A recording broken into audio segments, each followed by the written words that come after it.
Jungkook ২০১১ সালে যখন তার বয়স মাত্র ১৪ বছর, সে সুপারস্টার কে নামের একটা পপ অডিশন শোতে অংশ নেয়। কিন্তু দুর্ভাগ্যবশত সে সেখান থেকে প্রথম রাউন্ডেই বাদ পড়ে যায়। তবে তার গান আর সম্ভাবনা দেখে কোরিয়ার প্রায় ৭ থেকে ৮টি বড় বড় বিখ্যাত রেকর্ড লেবেল তাকে একসাথে চুক্তির প্রস্তাব দেয়। জায়ান্ট সব কোম্পানি তার পেছনে লাইন ধরেছিল। সবাই ভেবেছিল ছেলেটা কোনো বড় কোম্পানিতেই সই করবে, কিন্তু জঙ্কুক সবাইকে অবাক করে দিয়ে সম্পূর্ণ অচেনা, ছোট এবং প্রায় দেউলিয়া হতে যাওয়া বিগ হিট এন্টারটেইনমেন্ট নামের একটি সংস্থাকে বেছে নেয়। কিন্তু কেন? কারণ সে যখন এই ছোট কোম্পানির অফিসে যায়, তখন সেখানে আরএমকে র্যাপ গাইতে দেখে। আরএমের সেই অসাধারণ র্যাপ আর ব্যক্তিত্ব জঙ্কুকের মনে এতটাই দাগ কাটে যে সে বড় বড় সব প্ল্যাটফর্মের লোভ ছেড়ে দিয়ে শুধু আরএমের পাশে থেকে কাজ করার সিদ্ধান্ত নেয়। কিন্তু আসল কষ্ট শুরু হয় এরপর। এত ছোট বয়সে নিজের পরিবার, বাবা মা আর বন্ধুবান্ধব ছেড়ে বুসান থেকে একদম অচেনা শহর সিউলে চলে আসে সে। জঙ্কুক স্বভাবতই খুব লাজুক ছিল।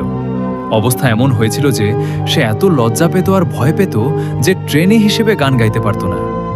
অন্য সবাই ঘুমিয়ে পড়ার পর সে গভীর রাতে একা বাথরুমে গিয়ে গোসল করত আর চোখের জল মুছত, যাতে কেউ তার ভয় বা একাকিত্ব টের না পায়।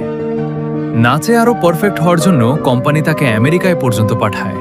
দিনে ১৮ থেকে ২০ ঘন্টার টানা প্র্যাকটিস, আর নিজের ভেতরের লজ্জা ও ভয়কে প্রতিদিন তিলে তিলে ডাস্টবিনে ফেলে সে নিজেকে তৈরি করে। নিজের মেধা, কঠোর পরিশ্রম আর সততা দিয়ে সে এমন এক পর্যায়ে নিজেকে নিয়ে যায় যে ছেলেটা একসময় ক্যামেরার সামনে দাঁড়াতে ভয় পেত, সে হয়ে ওঠে পুরো গ্রুপের মেইন ভোকালিস্ট এবং সেন্টার।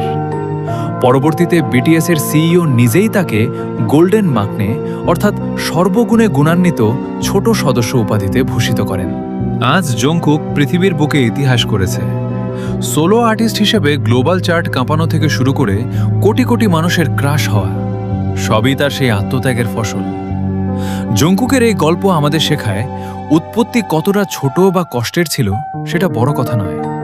সঠিক লক্ষ্য আর কঠোর পরিশ্রম থাকলে সাধারণ একটা মানুষও পুরো বিশ্ব জয় করতে পারে।